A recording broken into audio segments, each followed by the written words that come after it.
Hello, my name is Will and welcome back to the Bald Book Geek. This is a banned book review. Now this review and video started as something completely different, so I've had to do a lot of editing and changing, but here it is. Let's start, shall we?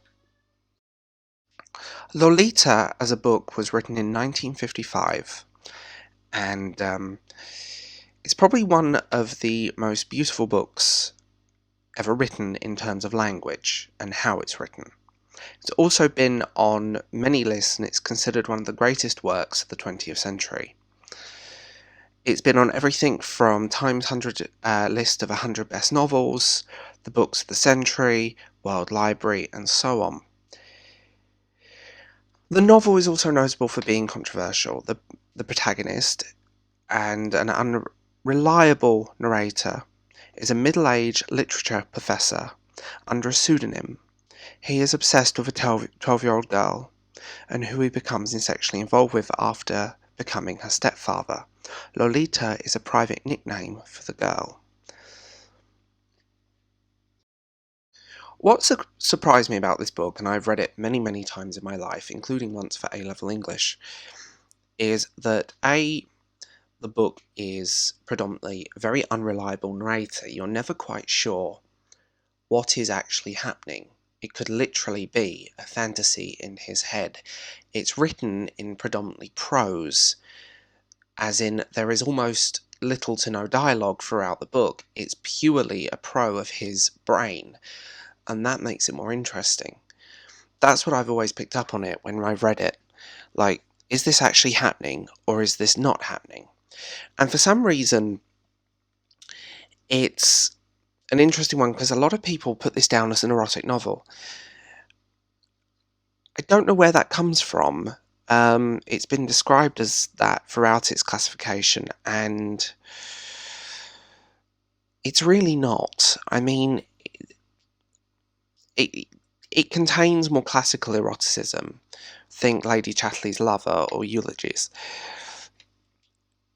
This book is a beautiful piece of work, and the style of this is one of those. You read it, it's flowery language, it's soft and floral, and there's lots of adverbs and lots of him describing things in beautiful and long-winded ways. It is an extremely pretty book. I think I would describe the narrator, the professor, as an unreliable narrator. I think for that simple reason that he is vain and a hateful person, and that's described by the writer himself. But also, like I said before, you never quite know what's actually happening. Is this real? Is this not? Is this just a fantasy? When, in the end of the novel, he is confronted with what he is, it kind of makes you realise, was it real? You start questioning that. You start going, did this actually happen, or was it all in his head? I mean, it's a beautiful book, but the characters are both the main characters, the Lolita and the Professor, are extremely unreliable. They are also, for want of a better word, unlikable. He's a narcissist, and so is she, especially later on in the end. And they both die in the end, which gives it more poignance, I think, to maybe messed up people. But again, you're never quite sure if any of it's real. You're never sure if any of the stuff that happened or happened in the way it was said. It's like a half-truth, a tall story. This book remains a beautiful classic with beautiful language.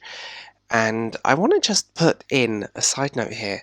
Lolita is not a Japanese word, and I was browsing on book Twitter and I was a bit shocked that people presume it's a Japanese word to do with the Japanese fashion movement, and it's actually not. Lolita is a French word and it means a sexually promiscuous young woman.